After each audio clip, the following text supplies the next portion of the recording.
বিশ্ববিদ্যালয় অতিথিদের জন্য যেখানে রাখা জুবেরি প্রচন্ড বৃষ্টির মধ্যে একজন শিক্ষক আটকা পড়ে গেলেন, উনি কবিতাও লেখেন, খুব নিচু গলায় কথা বলেন।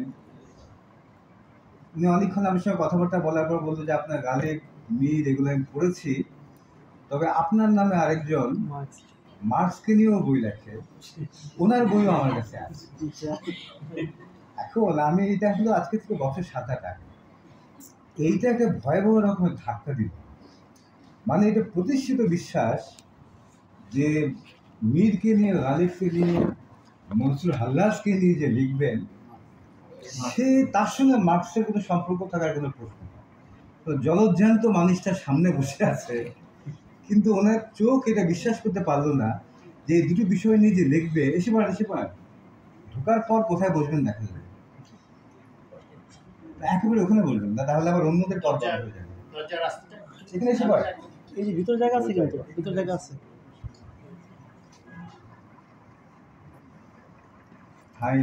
ঠাই নাই ছোট সে থলি। রবীন্দ্রনাথেরই কি বলে, ওই রবীন্দ্রনাথেরই কবিতা দিয়ে বলতে হবে, ঠাই নাই ছোট সে থলি। বড় ঘরের মধ্যে অল্প লোক নিয়ে ছোট ঘরের মধ্যে বেশি বেশি দেখা, এটা রবীন্দ্রনাথের সম্মান রক্ষা, মার্কসের সম্মান রক্ষা, আমার তো সম্মান তেমন নাই যে রক্ষা করতে হবে। ফলে তো মুশকিলটা হয়ে গেল কি, যে আমি বিস্মিত হয়ে গেলাম যে আমাদের এখানে কেউ ভাবতে পারেন না এটা মনসুর হাল্লাজকে নিয়ে লিখবেন, মির্জা গালিবকে নিয়ে লিখবেন, মীরকে নিয়ে। এই যে ভাগ করে ফেলা আমাদের চিন্তার জগৎকে কল্পনা করে, ঠিক যেমন করে আমরা ভাবি যে সে যেহেতু আওয়ামী লীগকে গাল দিচ্ছে, বেটা বিএনপিকে গাল দিচ্ছে মানে বেটা আওয়ামী, অথবা আজকের যুগে এমসি। তো এই যে মানে আমি যদি ওইটা হই, ওইটা না হই, তাহলে আমি এই যে 0 আর 1 এর বাইনারি, এর বাইরে আর কিছু নেই। এর বাইরে গিয়ে যখন আপনি দেখবেন, তখনই আপনাকে নিয়ে আরো সন্দেহের অবকাশ আরো প্রবল। যেহেতু কোনো হিসেবের মধ্যে মিলছে না, সুতরাং তাকে নিয়ে সন্দেহ করবার অবকাশ আছে। তো ওইদিকে নাই গেলাম, কিন্তু আমি কিছু লোক থাকে না যাদের খাবার রুচি খুব ভালো থাকে। আমার এক বন্ধু ছিল, সে খুব সোজা সরল মানুষ, সে বাড়ি হচ্ছে কেরানীগঞ্জে, ওখানকার লোকজন কথার ধরন আছে, সব চরিত্রের মধ্যে সরলতা আছে। সে খুব খেতে ভালোবাসত। তো প্রতিবার সে খাবার শেষে মন খারাপ করে বসে থাকে। যখন জিজ্ঞাসা করতো মন খারাপ কেন, তখন সে বলতো যে আল্লাহ, ওই কেরানীগঞ্জে যেতে বলতো, আল্লাহ রুচিটা দিছিল ভালো, একটা দিচ্ছে শুরু। তো এখন আমার ক্ষেত্রে হচ্ছে কি, যে আমার রুচিটা ভালো, একটা শুরু হইলো। আমি সব করতে ভালোবাসি, মীর বলেন, গালিব বলেন, এমন কোনো কিছু নেই যে আমার কাছে অপছন্দের মনে হয়। স্বাদ হলেই আমার কাছে ভালো। ফলে আমারও একই অবস্থা, আমার রুচিটা ভালো, কিন্তু আল্লাহ শুরু। ফলে অনেক বিষয় নিয়ে বলতে গেলেও, জানতে গেলেও নিজের মধ্যে এক ধরনের, সোজা কথা যাকে বলে, দ্বিধা মতো, যে এত বিষয়গুলো নিয়ে কথা বলি বা এতগুলো বিষয়কে নিয়ে সংযোগ করতে চাচ্ছি, এই সংযোগগুলোকে আসলে বাস্তব, এই সংযোগগুলোকে এক ধরনের জবরদস্তি। পরে মনে হয় যে না, ঠিক জবরদস্তি নয়। এমন যদি হতো যে আমি একাই বলছি, আমি একাই আমার কথা শুনছি, তাহলে ভাবার অবকাশ।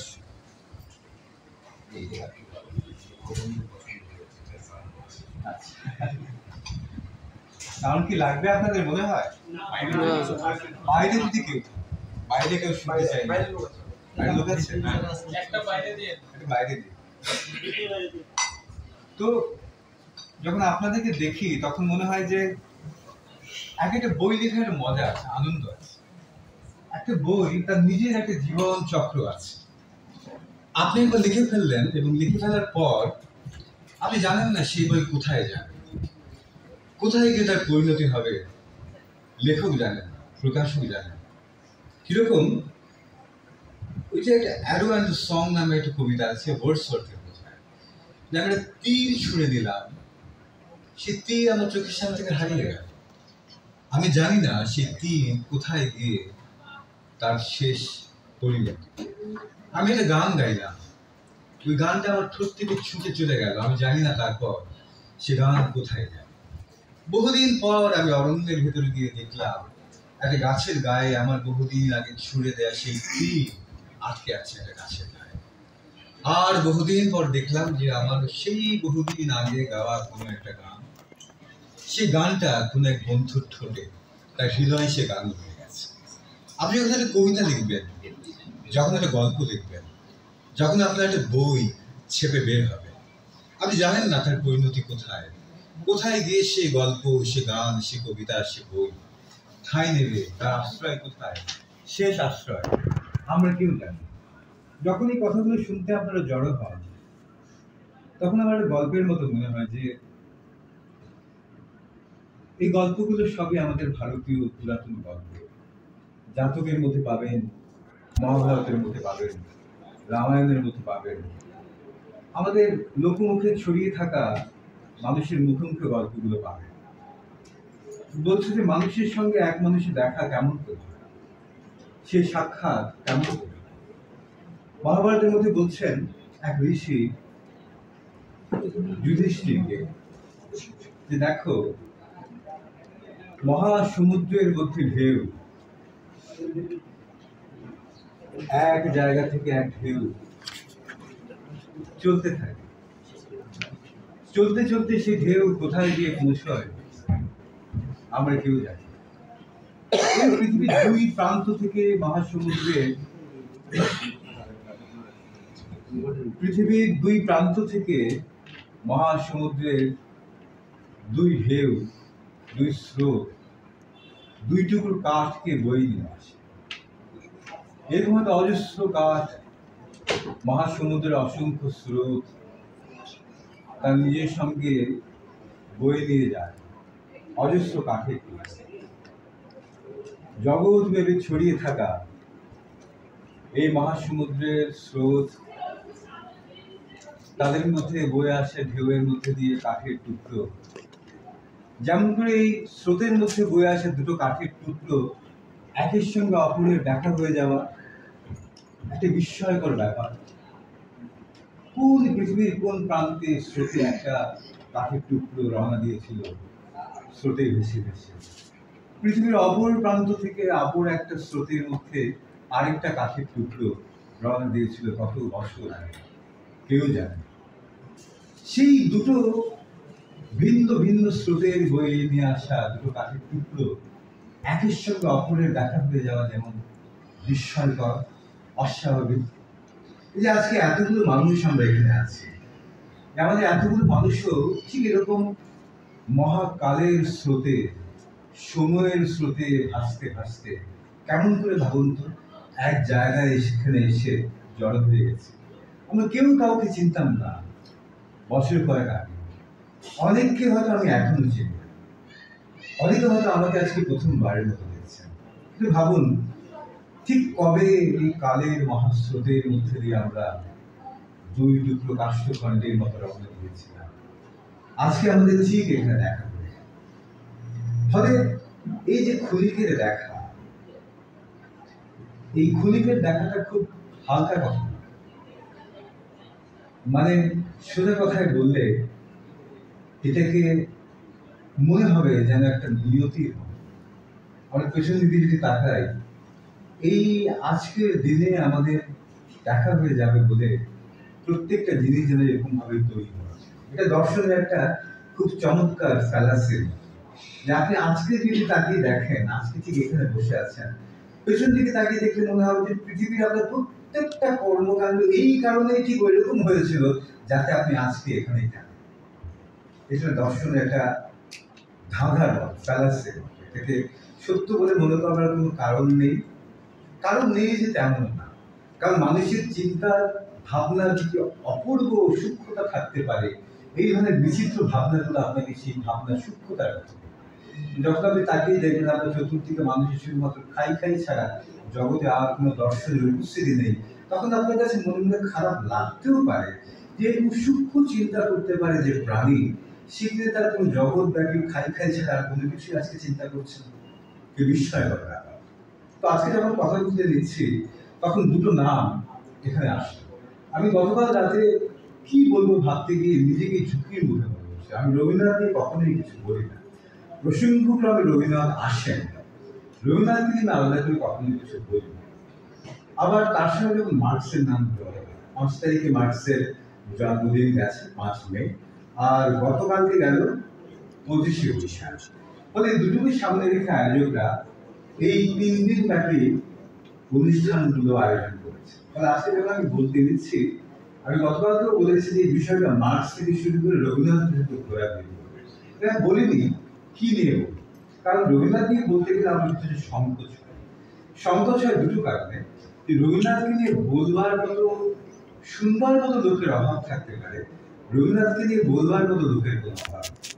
প্রচুর পরিমাণে লোকজন রবীন্দ্রনাথের কারণে পিএইচডি করতে পারছে, এমফিল করতে পারছে।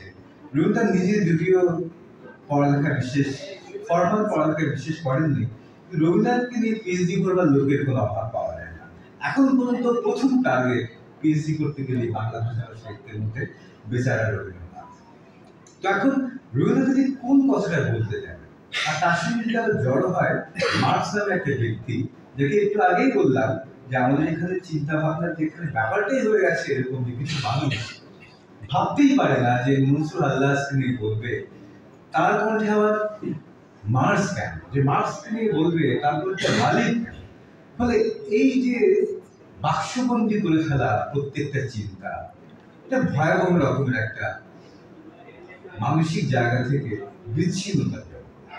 এখন রবীন্দ্রনাথ পড়তে গেলে আমি কোন জায়গা থেকে মার্কসকে দেখি, মার্কসকে যদি আমি মনে করি আমার শিক্ষকদের মধ্যে একজন, যে আমি নিজে মনে করি মার্কস আমার অন্যতম শিক্ষক। আমার একজন গুরুত্বপূর্ণ শিক্ষক হচ্ছেন গৌতম বুদ্ধ, এবং অনেক শিক্ষক আছে। বাংলা একটা যাকে বলা হয় কোট আনকোট লোকগান, খুব বিচ্ছিরি বাজে শব্দ। বাংলার মানুষের গানের মধ্যে একটা কথা আছে, কথাটা বলে যে আমি গুরু ধরব শত শত, সাধন করব সার। আপনি গুরু শত শত ধরেন, অসুবিধা নেই, কারণ সাধনটা হচ্ছে সার। আপনি শত শত গুরু ধরেও লাভ নেই, আপনি যদি সাধনাকে সার করতে না পারেন, গুরু ধরে কোনো লাভ নেই। আর গুরু যদি ধরতে পারেন তাহলে কি হবে জানেন, যে বলে একজন লোকে দীর্ঘদিন ধরে তার সাধনায় কোনো ফল হচ্ছে না, তো সে নাকি একবার গ্রামে গ্রামে ঘুরে বেড়ায় যে আমার সাধনার কোনো ফল হয় না। শেষ পর্যন্ত সে গিয়ে একদিন দুপুরবেলা ক্লান্ত হয়ে একটা দিঘির ঘাটে জলপান করতে হয়। জলপান করতে গিয়ে দেখে যে ওই যে দিঘির যে ঘাট আছে না, ঘাটের মধ্যে পাথরের ঘাট, ঘাটের মধ্যে ধাপ ধাপ থাকে সিঁড়ির মতো, ওটার মধ্যে কয়েকটা জায়গায় দেখে যে কয়েকটা জায়গাতে এরকম একটা সরু পাথরের গায়ের মধ্যে এরকম মানে মাটির মতো একটা জায়গা, মসৃণ। এক মেয়ে মনে জল দিতে এসছে, এই পাথরের মধ্যে মসৃণ গোল হয়ে দাগ পড়ে গেছে, জায়গাটা কি গোমা? তো মেয়ে বলছে না, ব্যাপারটা হচ্ছে কি যে মাটির কলসিটা দেখছো না, ওই মাটির কলসিটা ঠিক এই জায়গাতে আমার কয়েক পুরুষ ধরে গ্রামে আছে, তো আমার ঠাকুমা এখানে কলসি রাখতেন জল দিয়ে যাওয়ার সময়। উনি মরে গেলেন, বহুদিন ধরে কলসি রাখতে রাখতে রাখতে রাখতে, তারপরে আমার মা কলসি রাখতেন ঘাটের এই পাথরের এই জায়গায়, মাটির কলসি। এখন আমি রাখছি, ওই এতদিন ধরে মাটির কলসিটা পাথরের ঘাটের মধ্যে রাখা হচ্ছে না, ওই মাটির কলসির ঘষায় ঘষায় পাথরটা ঘুরে যাচ্ছে। ব্যাপারটা লক্ষ্য, মাটির কলসির ঘষায় ঘষায় পাথরটা ঘুরে গেছে। তখন ওই সাধকের মনে হলো যে না, সাধনা আসলে লেগে পড়ে থাকা না, মাটির কলসির ঘষায় ঘষায় যদি পাথর ক্ষয়ে যেতে পারে তাহলে আমার সাধনায় ফল হবে না, এই কেন? ফলে তিনি তখন গুরু হিসেবে মেনে নিলেন ওই মেয়েকে, যে কিনা মাটির কলসি রাখে দিঘির পাথরের ঘাটে। ফলে আপনি গুরু শত শত ধরেন, সমস্যা নেই, মূল কথা হচ্ছে আপনার সাধনকে সার।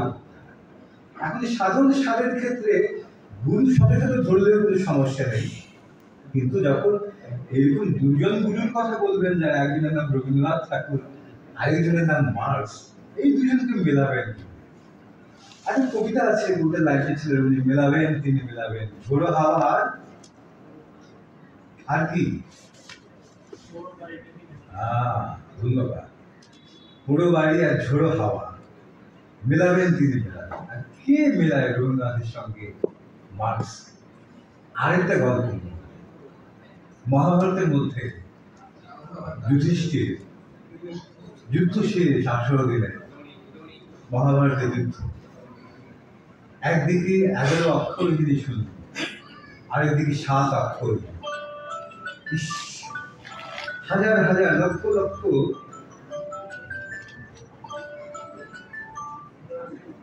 যোদ্ধার মধ্যে মাত্র গোটা কয়েক মানুষ বেঁচে আছে। যুধিষ্ঠিরের মনে হলো এই প্রিয়জনদের প্রাণের বিনিময়ে এই যে আমি জগৎ জয় করলাম, এই জগৎকে ভোগ করে কি হবে, কেন কি লাভ? আমি আবার চলে যাই বানপ্রস্থে। যুধিষ্ঠির ভাবছেন এই শত লক্ষ লক্ষ প্রিয়জনদের প্রাণের বিনিময়ে এই যুদ্ধ জয় করে স্বসাগরা এই পৃথিবী কিসের ভোগ?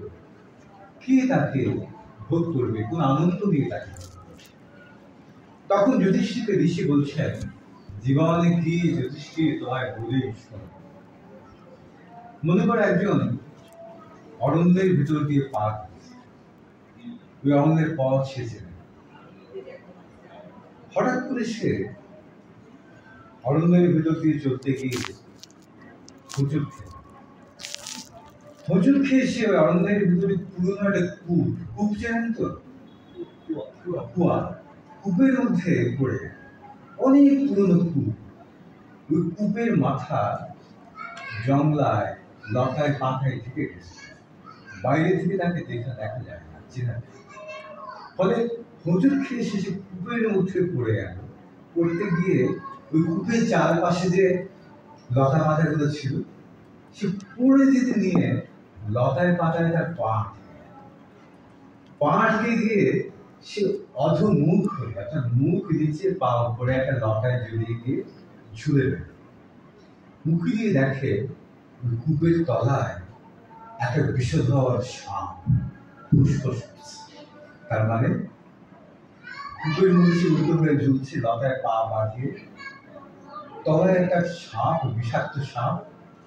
উপর দিকে তাকিয়ে দেখে একটা ইঁদুর ওই যে লতাটায় সে পা জড়িয়ে ঝুলে আছে, যে লতাটা ছিঁড়ে গেলে সে কূপের তলায় পড়বে এবং সাপের দংশনে তার মৃত্যু হবে। ওই লতাটায় একটা ইঁদুর কুটকুট কুটকুট একটি একটি করে লতাটা খাচ্ছে। পরিস্থিতিটা চিন্তা করে এর মধ্যে হঠাৎ করে তার মুখের মধ্যে টুক করে কি যেন একটা পড়ল। জিভ দিয়ে চিটে দেখে মধু। উপরে, ঠিক কুয়োর উপরে একটা গাছের ডাল, সে গাছের ডালে একটা মৌমাছির চাক। ওই মৌমাছির চাক থেকে টুক টুক করে তার ঠোঁটের উপরে মধু ফোটায় ফোটায় ঝরে পড়ছে। পুরো পরিস্থিতিটা ভেবে দেখুন, একটা কুয়ো, তার মধ্যে উল্টো হয়ে ঝুলছে, একটা লতায় পা আটকে, তলায় একটা কাল সাপ। ওই লতাটাকে কুটকুট কুটকুট করে একটা ইঁদুর কাটছে এবং কাটা শেষ হয়ে গেলে সে তলায়। এই প্রতিকূল পরিস্থিতির মধ্যে মাথার উপর একটা মৌচাক ডালের মধ্যে, সেখান থেকে টুকটুক করে মধু তার ঠোঁটে পড়ছে এবং এত বিপদের মধ্যে থেকেও সে ভুলে যাচ্ছে ওই মধুর স্বাদে সে কি ভয়াবহ কঠিন পরিস্থিতির মধ্যে আছে। ঋষি বললেন যুধিষ্ঠিরকে যে, হে মহারাজ যুধিষ্ঠির, ওই যে কূপটা দেখতে পাচ্ছ, ওই কূপটা হচ্ছে তোমার আয়ু। তলায় যে কাল সাপ অপেক্ষা করছে, সে হচ্ছে মৃত্যু। আর ওই যে লতাটা তোমাকে আটকে রেখেছে, সে হচ্ছে জীবন। আর ওই যে ইঁদুরটা কুটকুট কুটকুট করে তোমার জড়িয়ে থাকা যে লতায় তুমি ঝুলে আছো, সেই লতাটা কাটছে যে ইঁদুর, সে হচ্ছে কাল। আর ওই যে মাথার উপর ঝুলে আছে একটা গাছের ডালে মধুর চাক, যেখান থেকে ফোটায় ফোটায় তোমার মুখে মধু পড়ছে বলে তুমি এই কঠিন পরিস্থিতিটা ভুলে যাচ্ছ। ওই লোকটা, ওই মধুটা হচ্ছে জীবনের ক্ষণিক আনন্দ। এটা হচ্ছে জীবন। মহাভারত ঋষি বলছেন, মহাভারত যুধিষ্ঠির, এই যে জীবন, যে ফোটায় ফোটায় ক্ষণিকের আনন্দ, অথবা কখনো চাওয়ার তীব্রতা, পাওয়ার আগ্রহ, না পাওয়ার বেদনা মানুষকে ঘুরিয়ে দেয় সব। ওই মধু ঘুরিয়ে দেয় তার জীবনের বাস্তব সত্য। একজন লোক ছিলেন যিনি মধু ফোটায় ফোটায় জিভে পড়ার পরও জীবনের এই বাস্তব কঠিন পরিস্থিতিটাকে ভুলে যান। ওই মধুর স্বাদ, জীবনের বাস্তবতাকে, জীবনের কাঠিন্যকে ওই লোকটাকে ভুলাতে পারেন।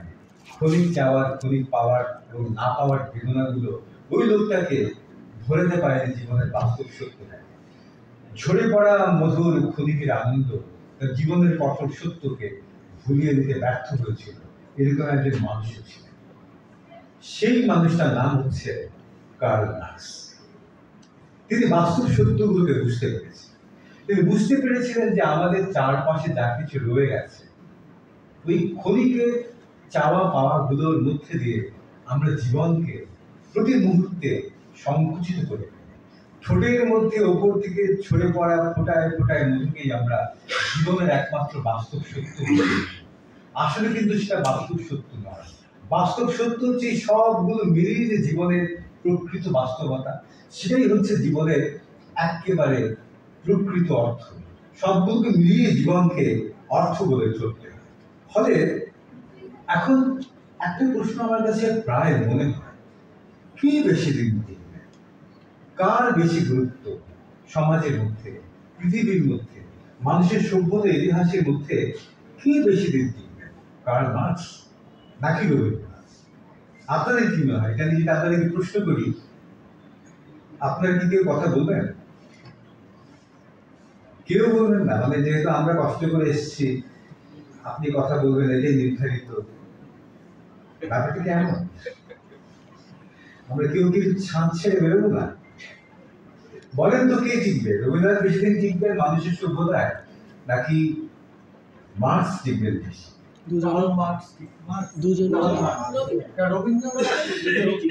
শুনি যুক্তিগুলো শুনি।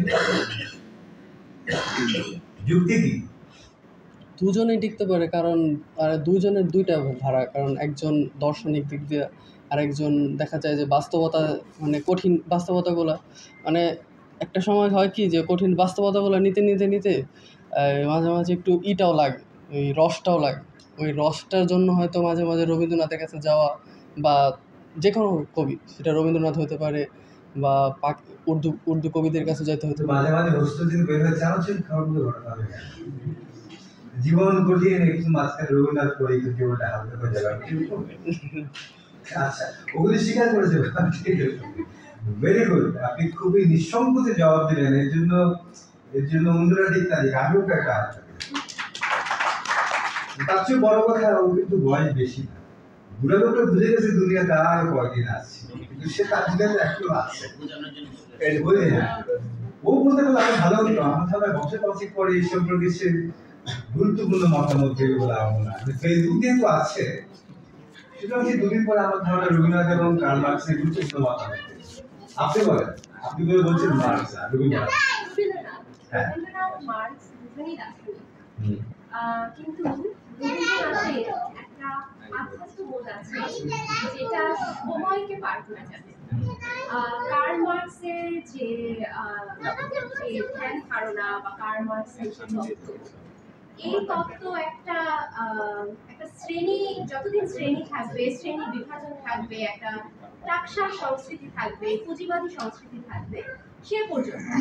কিন্তু আমরা আরো যত সামনে এগোবো, যখন ক্লাস বলে কিছু থাকবে না, বা ক্যাপিটালিজম আরো অনেক অনেক পোস্ট ক্যাপিটালিস্ট সোসাইটিতে আমরা চলে যাব, হয়তো একটা সময় আমরা মানুষও এভাবে থাকবো না, হয়তো আমরা অর্থ মানব হব, রোবটিক্স, এআই।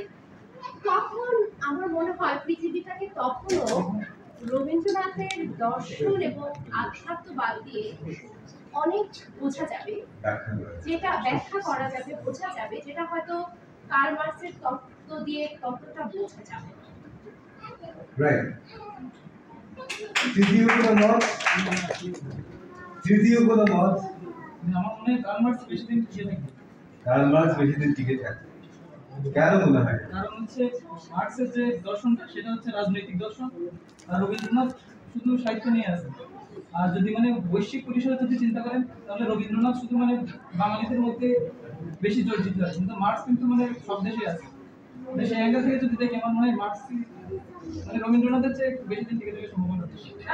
আচ্ছা, একটা আছে আমরা যদি একটু আলোচনা করে সিদ্ধান্ত নেই। ধরুন হ্যাঁ, এটা তো আপনার সিদ্ধান্ত মতো, মানে ওই যে আপনি যেটা প্রথমে বললেন যে নদীর দুই দিকে আপনার সমুদ্রের দুই দিকে দুটো কাঠের টুকরো ছিল, ভাসতে ভাসতে ভাসতে ভেসে আসছে। এরা দুজন নদীতে ভেসেই থাকবে, সমুদ্রে ভেসেই থাকবে, তারা কেউই হারাবে না। রবীন্দ্রনাথকে তো ইন্ডিয়ার অর্ধেক লোকই চেনে। মার্কসের সব চুলটাই মানুষ হয়ে বলে তারপরে কিন্তু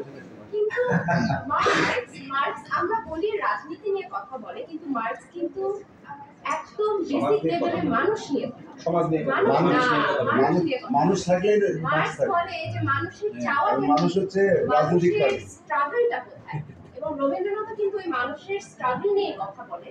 কিন্তু রবীন্দ্রনাথ মানুষের স্ট্রাগলটা বুঝে আধ্যাত্মবাদ নিয়ে। অর্ধেক ভারতও বুঝাইতে পারে। আমি তো বলে দিলাম বলতে পারে মার্কসের রিচ 140 কোটি লোকের অর্ধেক জায়গায় হ্যাঁ। মার্কসের রিচ বেশি, কিন্তু টিকে থাকে রবীন্দ্রনাথ। ভাইরাল বেশি। আমি একটু ধরে, হ্যাঁ প্লিজ। দ্বন্দ্ব বস্তুটা যতদিন টিকে থাকবে, মানে পরিবেশে যতদিন দ্বন্দ্ব থাকবে ততদিনই আমাদেরকে মার্কসের আদর্শ নিতে হবে। আধ্যাত্মবাদ যতদিন টিকে থাকবে ততদিন আমাদেরকে রবীন্দ্রনাথের আদর্শ।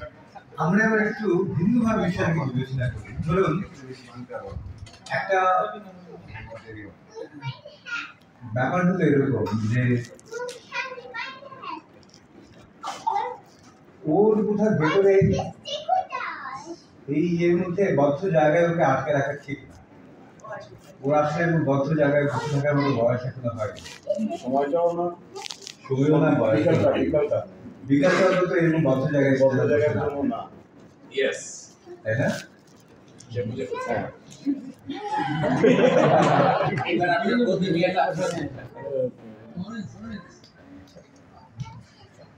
এখানে বসো বসো বসো। তাই হয়। আমি একটু ভিন্ন আমি বলতে Please.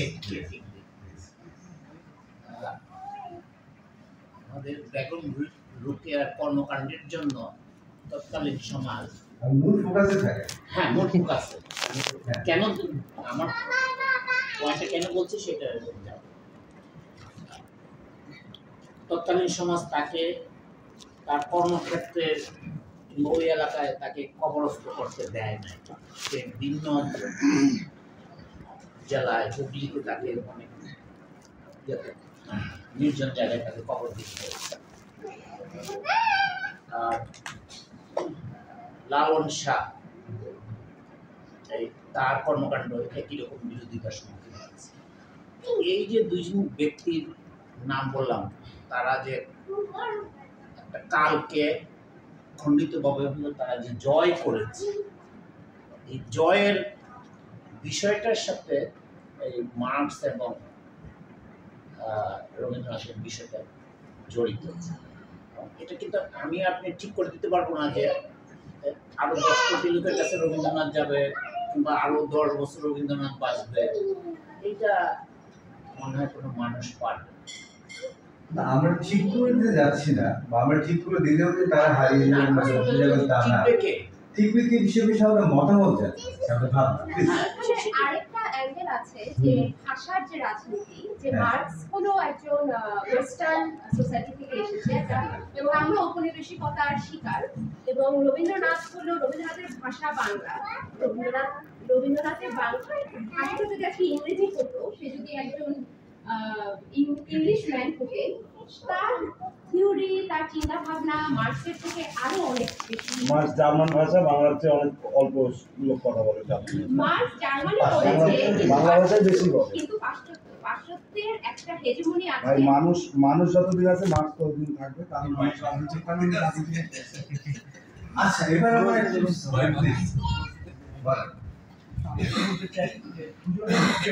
আমার যুক্তিটা হচ্ছে মানুষ তো শরীর এবং মন, বেঁচে থাকা আর হচ্ছে চিন্তা, এই দুইটা সমন্বয় মানুষের যে অনুভূতি, সেটা আধ্যাত্মবাদের সঙ্গে অনেক ক্ষেত্রে মানুষ মিলিয়ে ফেলে নিজেকে। আধ্যাত্মবাদ চর্চা না করেও আধ্যাত্মবাদের সঙ্গে মানুষের ভাষা আছে, মনের চিন্তা ভাবনার মিল আছে। এই যে আনন্দ অনুভূতি, বেদনার অনুভূতি, এগুলো রবীন্দ্রনাথের দিক থেকে রবীন্দ্রনাথ সবসময় মানুষকে ছুঁয়ে যায়, শিক্ষিত সচেতন মানুষ বা একটু চিন্তাশীল মানুষকে ছুঁয়ে যায়। আর মার্কস তো জীবনের কথা বলবে, বেঁচে থাকার কথা বলবে, বিকশিত হওয়ার কথা বলবে, টিকে থাকার কথা বলবে। সেজন্য জীবনের বাস্তবতা আর মনের যে অবস্থা, এই দুটো চিন্তা করতে গেলে মার্কস এবং রবীন্দ্রনাথ দুজনই পৃথিবীতে খুবই প্রাসঙ্গিক, দুজনেই টিকে থাকবেন মনে হয়। এবং সংখ্যা বিচারে হয়তো মার্কসের ব্যাপ্তিটা অনেক বেশি, সারা পৃথিবী জুড়ে থাকবে। কিন্তু ভাষার একটু সীমাবদ্ধতা বা আমাদের উপমহাদেশ থেকে রবীন্দ্রনাথের যে বহির্বিশ্বের প্রচার প্রসার, সেই দিক থেকে সীমাবদ্ধতার কারণে রবীন্দ্রনাথ হয়তো সেভাবে ব্যাপ্তি নিয়ে টিকে থাকবেন না, কিন্তু মানুষের মধ্যে টিকে থাকবেন, সেটা সংখ্যার দিক থেকে কম হলেও টিকে থাকাটা। তাহলে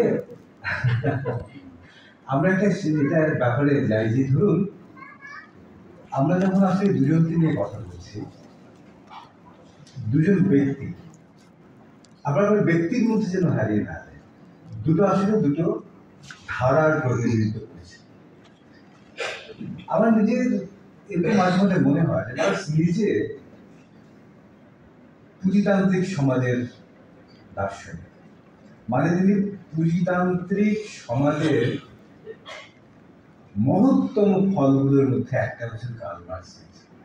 কার্ল মার্কস নিজে সমাজতন্ত্রের কথা বলেন, সাম্যবাদের মধ্যে দিয়ে মানব সমাজের মানুষের ইতিহাসের একটা ধারা, একটা পরিণতির কথা বলেন। কিন্তু তিনি নিজে কিন্তু সমাজতান্ত্রিক সমাজের ফল নন, তিনি সাম্যবাদী সমাজের ফল নন। তাকে তৈরি করেছে কি? তিনি নিজে কিন্তু পুঁজিতান্ত্রিক সমাজের ফল। লক্ষ্য করে তিনি কিন্তু কোনো সমাজতান্ত্রিক সমাজের ফলাফল নন। তাকে জন্ম দিয়েছে কে?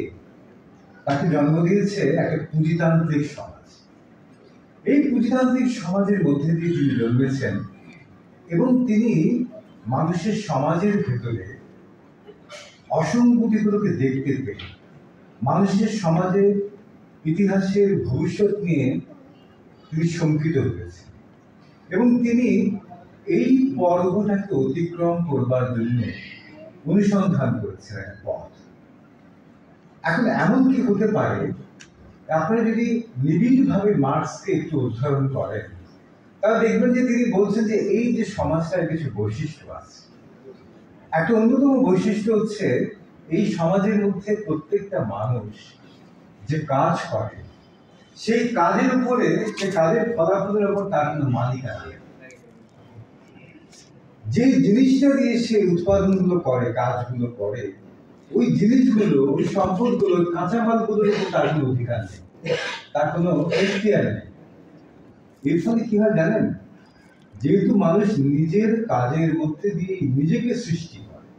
আপনি কে যখন বলা হয় তখন এখন কিন্তু আপনি বলবেন না যে আমি আব্দুল সোহানের তৃতীয় পুত্র। ওকে আব্দুল সোহানকে কেউ চেনে না। এখন সময় হয়ে গেছে যে আপনার নিজের কাজ দিয়ে আপনার নিজের পরিচয় দান। মার্কস মনে করতে যে মানুষ তার নিজের কাজ দিয়ে নিজের পরিচয় দান করে, নিজের অস্তিত্বের অর্থ নিরূপিত করে। এখন এই কাজের মধ্যে যদি তার স্বাধীনতা না থাকে, ওই কাজের ফলাফলে তার যদি মালিকানা না থাকে, ওই কাজ সে করবে যে কাঁচামাল দিয়ে, সেগুলোতে তার যদি কোনো অধিকার না থাকে, তাহলে মানুষের নিজের অস্তিত্বই সে নিজে হারিয়ে ফেলবে। তো নিজের পরিচয় সে চিনতে পারবে না, সে নিজেকে চিনতেই পারবে না, সে নিজেকে হারিয়ে ফেলবে। এটা হচ্ছে মার্কসের পুঁজিতান্ত্রিক সমাজের ব্যাখ্যা করার মূল সূত্রগুলো হচ্ছে। এবং তিনি এই জায়গা থেকে পরিত্রাণের কথা যত না বলেছেন, লক্ষণীয়, মার্কস যত না এই সমাজ থেকে কি করে বের হবেন আপনি, ভবিষ্যৎ সমাজের কথা যত না বলেছেন, খুবই কম বলেছেন মার্কস ভবিষ্যৎ সমাজের কথা। তিনি তার চাইতে বেশি এই যে সমাজে আমি আপনি বেঁচে আছি, এই সমাজটাকে ব্যাখ্যা করেছেন। কেন? ওই 26 বছর বয়সে marks on the Jews question নামে যে মানে ইহুদি সমস্যা প্রসঙ্গে যে তার ছোট বইটা 26 বছর বয়সে লিখছে, সেখানে উনি বলেছিলেন, কথাটা ইংরেজিতে খুব সুন্দর, to pose a question properly is the answer of the question itself. ঠিক মতো একটা প্রশ্ন করতে পারায়, ঠিক মতো করা একটা প্রশ্ন খোদ ওই প্রশ্নটার উত্তর। ভেবে দেখুন ব্যাপারটা। আপনি যদি একটা ঠিক প্রশ্ন ঠিক মতো করতে পারেন, ওই ঠিক মতো করা প্রশ্নটাই ওই প্রশ্নের উত্তর। তার মানে প্রশ্ন করা কিন্তু সহজ কথা না। তো মার্কস শুধুমাত্র তার সমকালীন সমাজটাকে ব্যাখ্যা করে বুঝতে চেয়েছেন এবং এই বোঝার মধ্যে দিয়ে তিনি ভবিষ্যতের কথা যখন বলেছেন, আমাদের বর্তমানটাকে বোঝার চেষ্টা তার সমস্ত কাজের মধ্যে, গবেষণার মধ্যে সবচেয়ে প্রবল। এই জায়গা থেকে যদি দেখি, তাহলে মার্কস হচ্ছেন একজন পুঁজিতান্ত্রিক সমাজের মধ্য থেকে জন্ম নেওয়া একজন দার্শনিক, রাজনীতিবিদ, সমাজতাত্ত্বিক, নৃতত্ত্ববিদ, আর বহু কিছুই বলতে পারে। এখন একজন ডাক্তার যত ভালো চিকিৎসা করবে তত কি হবে বলেন তো? সে তত আরো আপনি যত ভালো ডাক্তার হবেন, ধরুন আমি আপনার রোগী, আপনি যত ভালো ডাক্তার হবেন, আমি আপনার রোগী থাকার সম্ভাবনা তত কমে যাবে। মানে কি, আপনি ভালো ডাক্তার মানে আপনি ভালো চিকিৎসা করবেন, ভালো চিকিৎসা করা মানে কি, ততই তো আমি আপনার রোগী থাকবো। একটা ওকালতি দিনের গল্প আছে না, যে এক ছেলে, তার বাবা উকিল, সেও ওকালতি পাশ করেছে, প্রথম দিন কোর্টে গেছে, কোর্টে ফিরে এসে বলে, বাবা আমি তো কাজ করলাম একটা। বলছি কি কাজ? তুমি একটা মামলা 23 বছর ধরে শেষ করতে পারো না, ওই 23 বছরের পুরো মামলা আমি ওই 23 বছর ধরে পুরোনো মামলা 23 বছরের পুরোনো মামলা বাবা তুমি শেষ করতে পারো না, অমুক সাহেবের মামলা, আজকে আমরা ফয়সালা করে দিয়ে আসছি। বাবা এসে ঠাস করছে, আমরা বলতে হারাম যাদের এই মামলা দিয়ে আমি তোর স্কুল পড়ালাম, কলেজ পড়ালাম, তোরা ওকালতি পড়ালাম, সংসার চালালাম, তুই মামলাটা শেষ করে দিবি।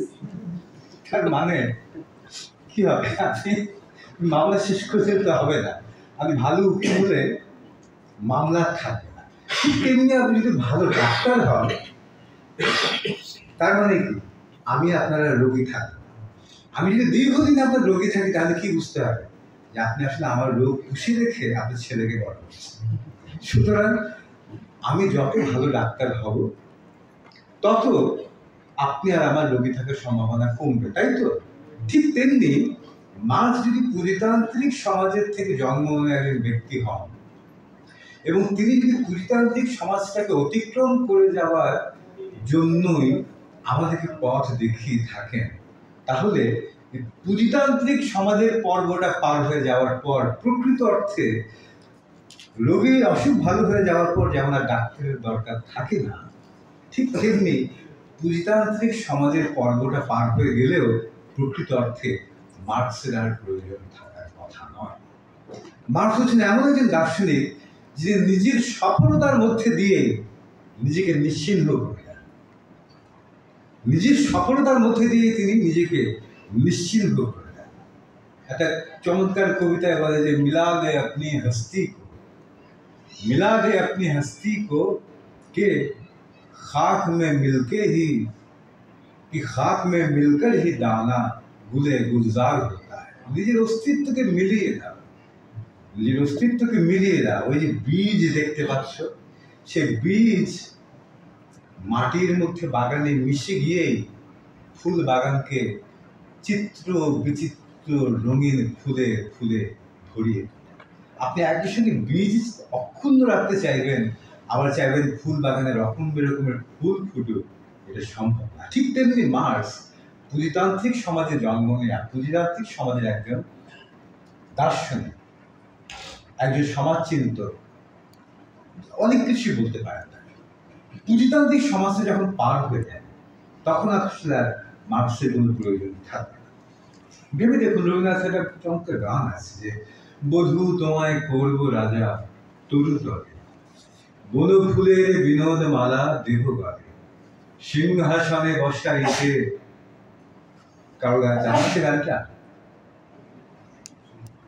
বলতে হবে এইভাবে, এখন কি শিখাবে? বধূ তোমায় করব রাজা তরু তরে, বন ফুলের বিনোদ মালা দেহ গলে, সিংহাসনে বসাইতে হৃদয় খানে দেব খুলে, অভিষেকে করব তোমায় আখি জলে, বধূ তোমায় করব রাজা তরু তলে।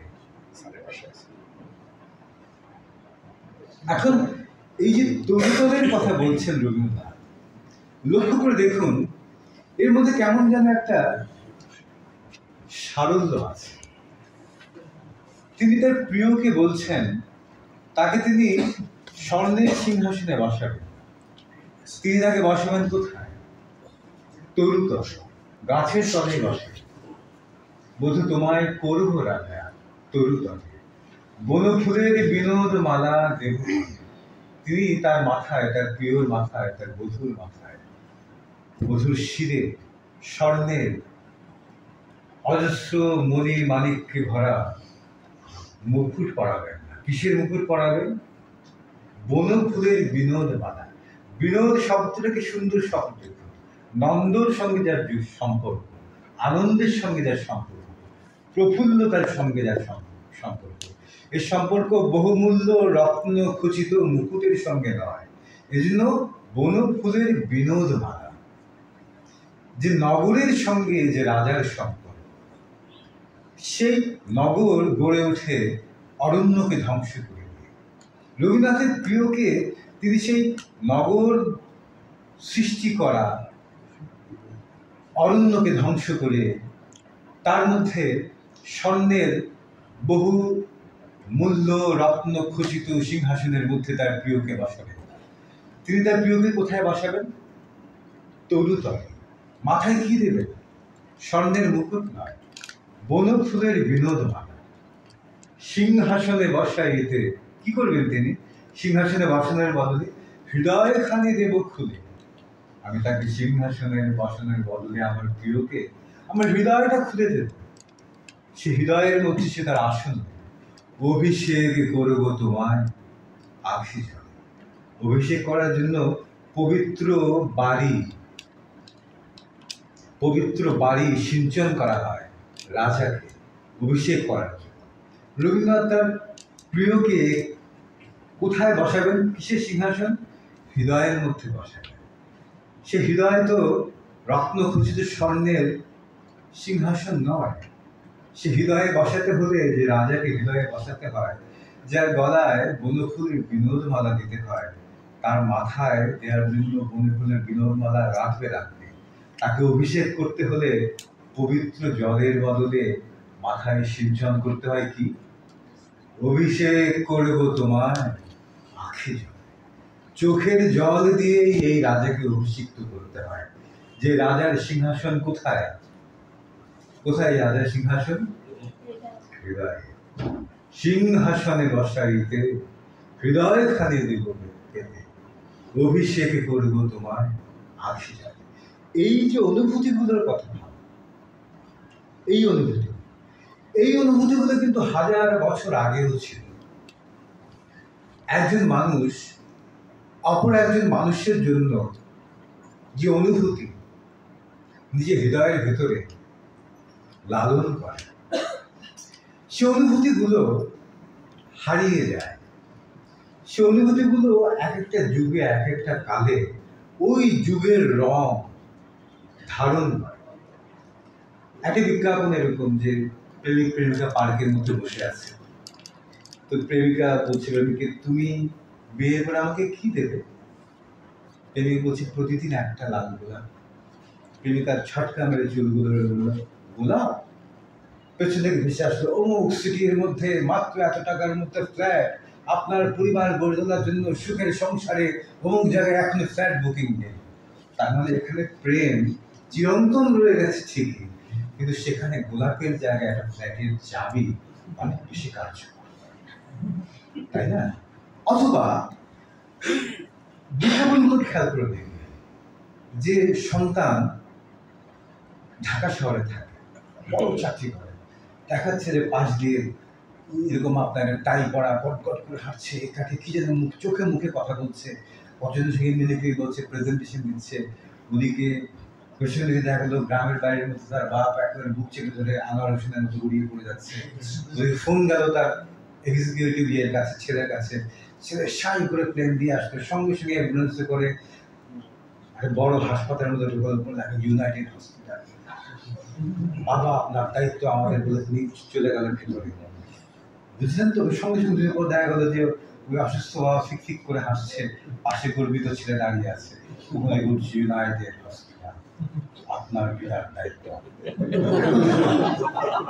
এখন এই যে বাবার ভালোবাসা আছে, বাবার ভালোবাসা আছে ঠিকই, কিন্তু সুযোগ্য পুত্র হতে হলে আপনাকে ইউনাইটেড হসপিটালে তাকে চিকিৎসা করানোর সামর্থ্য থাকতে হবে। আপনি আপনার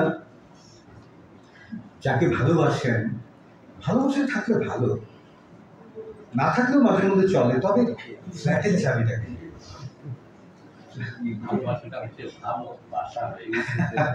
মানে মাঝখানে গ্যাপ হয়ে গেছে, একটা দুটোর মাঝখানে এক শব্দ দুটো হয়ে গেছে। আমি যেটা বলতে চাচ্ছি, ওই আবেগটা রয়ে গেছে, ভালোবাসা আছে। পিতার প্রতি পুত্রের, পিতার মানে পুত্রের প্রতি পিতার ওই যে আবেগ, অনুভূতি, ভালোবাসা রয়ে গেছে, কিন্তু প্রত্যেকটা কালে সেই ভালোবাসাগুলোকে মাপবার কিছু প্যারামিটার থাকে। এককালে কি ছিল? এককালে নাইট, মধ্যযুগের নাইট ইউরোপে ঘোড়ায় চলে আসবে, এসে শত্রু ডাউন ডাউন করে তার প্রেয়সীকে ঘোড়ার মধ্যে তুলে নিয়ে গিয়ে হই হই করে চলে যায়, তাই তো? এবং সেই প্রাচীন সংস্কৃত প্রবাদের মধ্যে বলে বীর ভোক্তা বসুন্ধরা। আপনি যদি বীর না হন, এই বসুন্ধরা আপনি ভোগ করতে পারবেন না। তার মানে অনুভূতিগুলো থেকে যায়, কিন্তু যা যুগে যুগে কালে কালে তার অর্থগুলো পাল্টে যায়। কিন্তু যখন রবীন্দ্রনাথ বলেন যে বধূ তোমায় করব রাজা তরু তলে, বন ফুলের বিনোদমালা দেব হয়, সিংহাসনে বসাইতে হৃদয় খানি দেব খুলে, অভিষেক করব তোমায় আখি জলে, বধূ তোমায় করব রাজা তরু তলে। তখন এই যে এক একটা যুগের মধ্যে দিয়ে ভালোবাসার উপরে যে ধুলোগুলো পড়ে, প্রলেপগুলো পড়ে, সেই প্রলেপগুলোর বাইরে একটা নতুন রকমের চিন্তা বারবার এসে ঝেড়ে দিয়ে বলে আমাদের চোখের সামনে রেখে যে দেখো, যতই তুমি বলো না কেন, যতই তুমি তোমার প্রেমের ওপরে গোলাপের চাইতে ফ্ল্যাটের চাবি যতই মূল্যবান মনে হোক না কেন, যতই পিতার প্রতি পুত্রের ভালোবাসা ইউনাইটেড হসপিটাল অথবা আর কি ভালো হসপিটাল আছে কে জানে, সেখানে যাওয়ার সামর্থ্য আমার নেই। আমার পিতা গত হয়েছেন, ফলে তিনি সেই মানে তার প্রতি আমার ভালোবাসা আছে কিনা সেই পরীক্ষায় তিনি আমাকে ফেলেননি, নির্ঘাত ফেল করতাম। ওই হাসপাতালে নিয়ে যাওয়ার সামর্থ্য তাকে আমার নেই, ফলে তাকে আমি ভালোবাসি কিনা এত গুরুত্বপূর্ণ না, ভালোবাসার পরীক্ষায় তো আমি ফেল। ফলে যুগে যুগে এই ভালোবাসাগুলো এক একটা চেহারা দিয়ে থাকে। কিন্তু রবীন্দ্রনাথের মতো গান, কালিদাসের কাব্যের মতো যে উপমা, অথবা ছোট্ট একটা কবিতাও হতে পারে, এটা গল্পও হতে পারে। লিপিকা পড়েছেন তো আপনারা, লিপিকার মধ্যে ছোট্ট একটা, এটা কি জানে, এটা গল্প নাকি কবিতা নাকি কিছু একটা, এটা কিছু একটা গল্প কবিতা বলতে যে আপনারা বেঁধে দেই না, যে এই খাঁচার মধ্যে যে জিনিসগুলো আছে এটা গল্প, ওই খাঁচার মধ্যে যা আছে এগুলো গান, ওই খাঁচার মধ্যে যা আছে এগুলো পদ্য। এই খাঁচাগুলোকে ভেঙে দিতে হয়, না ভাবলে সভ্যতা, ইতিহাস, সাহিত্য কিছুই থেকে না। রবীন্দ্রনাথ ভেঙে দিয়েছে। রবীন্দ্রনাথের কোনো খাঁচা ভাঙা লেখা, আপনারা ঠিক করবেন ঠিক গল্প না কবিতা না কি। গাড়িতে উঠবার সময় একটুখানি মুখ ফিরিয়ে সে আমাকে তার শেষ চাউনিটি দিয়ে গেছে। এই মস্ত সংসারে ওইটুকু চাউনিকে আমি রাখি কোনখানে? দণ্ড পল মুহূর্ত অহরহ পা ফেলবে না এমন একটু জায়গা আমি কোথায় পাই? মেঘের সকল সোনার রং যে সন্ধ্যায় মিলিয়ে যায়, এই চাউনি কি সেই সন্ধ্যায় মিলিয়ে যাবে? নাগ কেশরের সকল সোনালি রেণু যে বৃষ্টিতে ধুয়ে যায়, এও কি সেই বৃষ্টিতেই ধুয়ে মিলিয়ে যাবে? সংসারের হাজারটা জিনিসের মাঝখানে ছড়িয়ে থাকলে তার দেয়া ওই একটুকু চাউনি থাকবে কেন? হাজার কথার আবর্জনায়, হাজার বেদনার স্তূপে তার ওই এক চোখেতে দান সংসারের আর সমস্তকে ছাড়িয়ে আমারই হাতে এসে পৌঁছেছে। একে আমি রাখবো গানে গেথে, ছন্দে বেঁধে, আমি একে রাখবো সৌন্দর্যের অমরাবতীতে। পৃথিবীতে রাজার প্রতাপ, ধনীর ঐশ্বর্য হয়েছে মরবারই জন্য। কিন্তু চোখের জলে কি সেই অমৃত নেই, যাতে তার এক নিমেষের সেই চাউনিকে চিরকালের মতো বাঁচিয়ে রাখা যায়? গানের সুর বললে আচ্ছা আমাকে না, আমি রাজার প্রতাপকে স্পর্শ করি না, আমি ধনের ঐশ্বর্যকেও স্পর্শ করি না, কিন্তু ওই ছোট জিনিসগুলোই আমার চিরদিনের ধন। ওইগুলো দিয়েই আমি অসীমের গলায় মালা গাঁথি। কেউ আপনাকে একটা চোখের চাউনি দিয়ে গেছে। প্রথম কথা আপনি দেখুন কেমন করে অমূল্য জিনিসকে বিচার করতে হয়। ওই যে একটা চোখের চাউনি সে দিয়ে গেল যাওয়ার সময়, শেষ চাউনি, প্রথমেই মনে হচ্ছে ওই শেষ চাউনিটা সে ওই পুরো পৃথিবীর 700 কোটি মানুষের মধ্যে আর কাউকে দেয়নি, এটা আপনাকেই দিয়েছে। কত ধনী আপনি ভাবুন, ওই একটা চাউনি যাওয়ার আগে শেষ চাউনি, আর কাউকে না, আমাকেই দিয়ে গেছে। দেখুন নিজেকে ধনী বিবেচনা করবার কি ভিন্ন একটা মাত্রা। আপনি কেন ধনী? কারণ ওই শেষ চাউনি পৃথিবীতে শত শত কোটি লোকের মধ্যে সে আর কারোর দিকে তাকিয়ে দেন, আপনার দিকে তাকিয়ে তার শেষ চাউনিটা দিয়ে গেছে। এই জন্য পৃথিবীতে আপনার চেয়ে ধনী আর কে আছে? কারণ আপনার কাছে এমন একটা সম্পদ, সেই সম্পদ কি? সে চলে যাওয়ার আগে শেষ চাউনি। ওই চাউনি পৃথিবীতে আর কারোর কাছে নেই, আর কারোর কাছে নেই। আপনার চেয়ে ধনী আর কে আছে? এখন প্রশ্ন করছেন যে ওই একটা চাউনি আমি কোথায় রাখবো? দণ্ড, পল, মুহূর্ত অহরহ যেখানে পা রাখে না, এমন কোন জায়গা কি পৃথিবীতে আছে? ধনীর প্রতাপ, রাজার ঐশ্বর্য, এই সব কিছু জন্মই হয়েছে মরবার জন্য। কে ছিল গেটের সময় জার্মান ভাষাভাষী জগতের প্রবল প্রতাপী মহারাজ? কয়দিন তার নাম জানি না। অথবা আমাদের কালিদাসের সময় কোন রাজার সভা তিনি আলোকিত করে রাখতেন কেউ জানেন কি? বলা হয় বিক্রমাদিত্যের কথা। তার কথা কে মনে রেখেছে? কিন্তু দেখুন ওই রাজার ঐশ্বর্যগুলো দণ্ড, কাল, মুহূর্তের হাতে পড়ে নিশ্চিহ্ন হয়ে গেছে। কিন্তু একজন কবি গেটে ফাউস্ট লিখে গেলেন, যে কবিতা লিখে গেলেন, মহাকাব্য লিখে গেলেন কালিদাস, সেগুলো কিন্তু হারাই। দণ্ড, পদ, মুহূর্ত সেখানে অহরহ পা রেখে তাদের কীর্তিকে নিঃস্ব করে দিতে পারে। ফলে রবীন্দ্রনাথ বসে একসঙ্গে দিয়ে যাওয়া সেটা একটুকু চাউনি আমি কোথায় না। তখন বলল কে? গান। গান এসে বলল তুমি আমাকে দাও ওই একটুকু চাউনি, তার বিদায় নেওয়া কালের শেষ চাউনিটা আমাকে দিয়ে দাও। আমি রাজার প্রতাপ, ধনীর ঐশ্বর্যকে কোন রকমের মূল্য দিই না, কিন্তু ছোট ছোট জিনিস, কিরকম ছোট জিনিস, তার দিয়ে যাওয়া শেষ চাউনির মতো এরকম ছোট ছোট জিনিস দিয়ে আমি অসীমের গলায় মালা গাঁথি।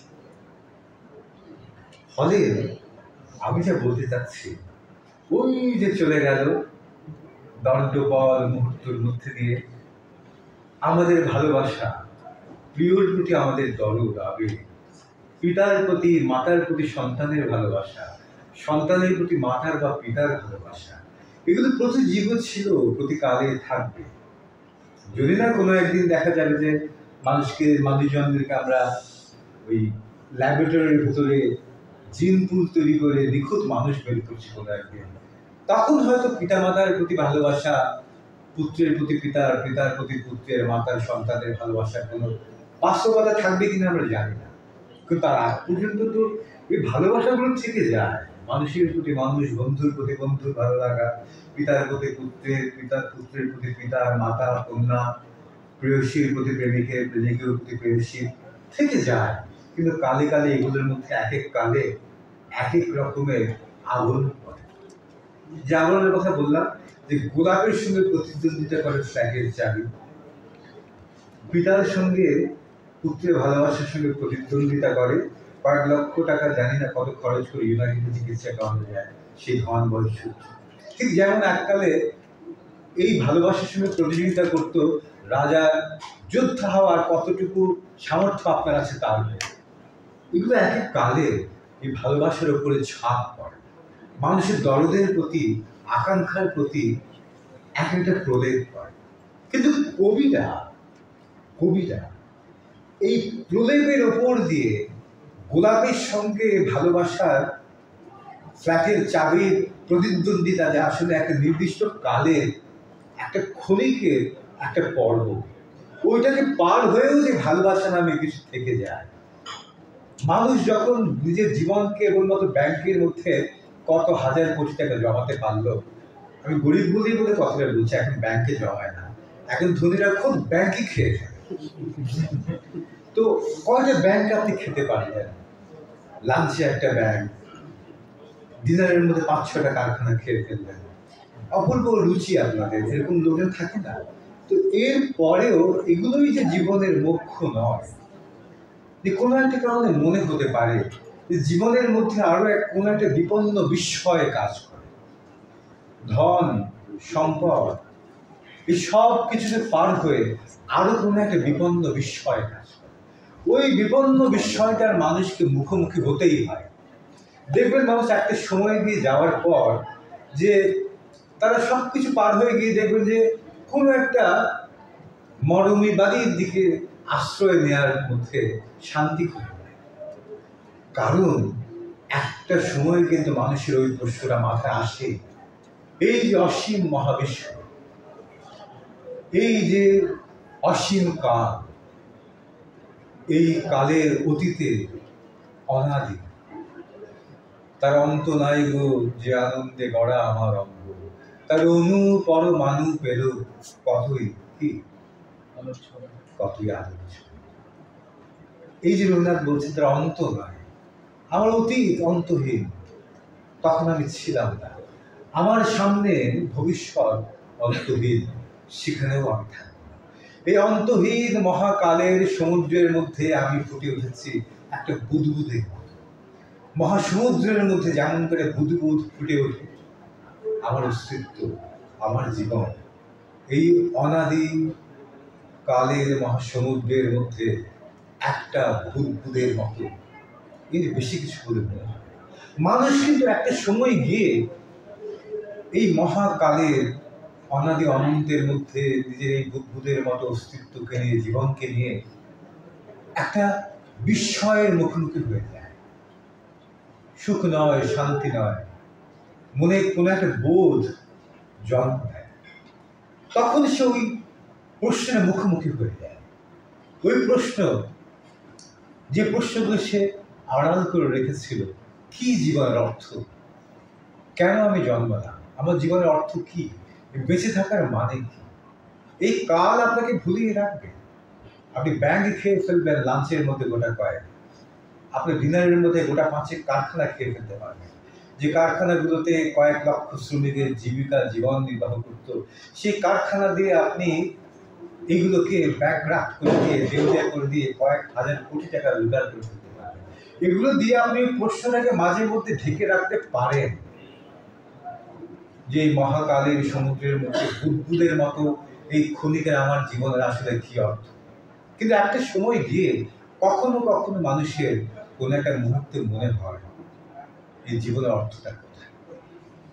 তখন এই শুধুমাত্র ভোগের মধ্যে দিয়ে জীবনের যে অর্থ দাঁড় করানোর চেষ্টা করে এই সমাজ, যেখানে যে যত বেশি ভোগ করতে পারে, যে যত বেশি ভোগ করবার সামর্থ্য রাখে, যে এই সমাজের মধ্যে সবচাইতে তত বেশি সফল। ওই বাইরে একটু বলেন যাতে, মানে বাইরে আছে ঠিকই, কিন্তু তারপরে কোনো কথা একটু কম করে বলেন। যেটা আমরা বাইরে বাইরে যেটা দিয়ে সাউন্ড সিস্টেমটা দিয়ে। দেওয়া হয়েছে।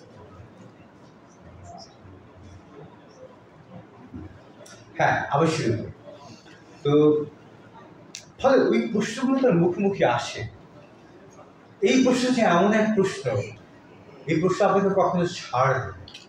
একটা মজার কবিতা আছে, কবিতা হচ্ছে এরকম যে ইলাজে দর্দ দিল, ইলাজে দর্দ দিল মসিহা তুঝসে হো নেহি সকতা। অনেকগুলো ভাষার মালিক তো আমাদের নামসার তালিম ভাই, যিনি ওনাকে গায়ে বলছি ইলাজে দর্দ দিল मसीहा तुझसे हो नहीं सकता, तू अच्छा कर नहीं सकती, मैं अच्छा हो नहीं सकता। এই যে হৃদয় বেদনা হে মসিহা, মসিহ যিনি স্পর্শ করে মৃতকে প্রাণদান করতে পারে, সে মসিহকে বলছে আমার এই হৃদয়ের বেদনা হে মসিহা তুমি ঠিক করতে পারবে না। কেন পারবে না?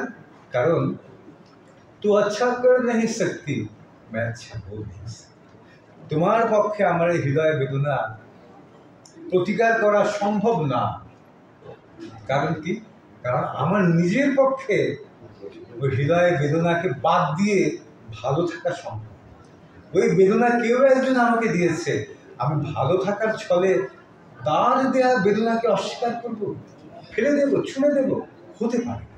তু আচ্ছা কর नहीं सकती, मैं अच्छा हो नहीं सकता। আমি ভালো হতে পারবো, তুমি ভালো করতে পারো। এমন কিছু প্রশ্ন রয়ে যায় মানুষের জীবনে, ওই প্রশ্নগুলোকে সদা জাগ্রত করে রাখেন কবি, ওই প্রশ্নগুলোকে সদা জাগ্রত করে রাখেন শিল্পী।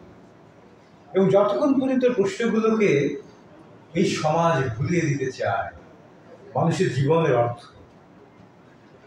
ভুলিয়ে দিতে চায়, তার নিজের জীবনের বিপন্নতার মধ্যে যে অর্থ অনুসন্ধানের একটা বড় প্রয়াস রয়ে গেছে, কালে কালে যুগে যুগে যেগুলো তাকে মানুষ করে দাঁড় করাতে পেরেছে, ওই প্রশ্নগুলোকে ভুলে থাকার পরেও জীবনের ওই পরম কোনো মুহূর্তের অনুভবের কথা কবিরা বলে দেয়, দার্শনিকরা বলে দেয়, শিল্পীরা বলে দেয়। ফলে আমরা এই সমাজের মধ্যে থেকে, যে সমাজের মধ্যে মনে হয় যে কেবলমাত্র ভোগ করতে পারায় জীবনের পরম অর্থ, যেখানে মনে হয় আমার ব্যাংকের মধ্যে কত টাকা আমি জমিয়ে রাখতে পারলাম সেটাই আমার জীবনের একমাত্র অর্থ, কিন্তু যেখানে আমি আসলে এই কাজগুলো করতে গিয়ে আমার নিজের জীবনের অর্থ সৃষ্টি করি, যে সৃষ্টির মধ্যে দিয়ে, ওই সৃষ্টির কোনো অর্থ আমার কাছে দাঁড়ায় না। কারণ আমি যা সৃষ্টি করি, যে ছবি আঁকি, যে গান গাই, গার্মেন্টসের মধ্যে যে জামাটা আমি সেলাই করি, পত্রিকা অফিসে যে লেখাটা আমি লিখি, এর কোনোটাই মালিকানা আমার না। আমি এগুলো লিখে যাই, জামা সেলাই করে যাই, ছবি এঁকে যাই, গান গেয়ে যাই, এগুলো প্রত্যেকটার প্রকৃত মালিক কোনো একটা টিভি চ্যানেল, কোনো একটা মিডিয়া হাউস, এগুলোর মালিক কোনো একটা গার্মেন্টসে পেট মোটা 1000 কোটি টাকার মালিক কোনো একটা। ফলে আমি আপনি যে কাজ করছি সে কাজগুলোর মালিকানা আমার হাতে না, সেই কাজগুলোর মালিকানা আমার হাতে না। মাইক্রোফোন না হয় ধরেন আপনি কমিয়ে দিলেন ঘুরিয়ে, আর লোকের গলার আছে, গলা কি বলেন? এখন হিসেব মতো ওটাই হওয়া উচিত। আচ্ছা, আমরা আবার পুরো জায়গায় ফিরে যাই, কারণ সময় ঘনাইয়া এলো, শেষ করতে যাচ্ছি আমরা। তাহলে রবীন্দ্রনাথই থাকবেন। আমি কি মার্কসে নেই? সেটা না, নট দ্যাট, রবীন্দ্রনাথ থাকবেন, মার্কস সমাজে যখন ক্ষমতায় এসে বলবেন। ওই যে মার্কস তো হলে সেই ডাক্তার, হ্যাঁ, যিনি চিকিৎসা করে দেবে তারা দরকারই থাকবে। মার্কস সবচেয়ে খুশি হবেন সেই দিন যখন আসবে, যখন তারা যেদিন লোক বলবো ভাই আপনি জানি কে, আপনাকে চিনলাম না, ওই দিন বাংলা যা আমার জীবন সফল। ঠিক যেমন করে একটা বীজ মাটির মধ্যে মিশে গেলে বাগান ফুলে ফুলে পূর্ণ হয়ে ওঠে। পূর্ণ হওয়ার শর্ত কি? ওই যে বীজ সে এখন আর নেই, নেই বলেই তো ফুল বাগানে এত ফুল, এত রং, এত গন্ধ, এত ঘরেতে ভ্রমর এলো গুনগুনিয়ে, আমার কার কথা সে যায় শুনিয়ে।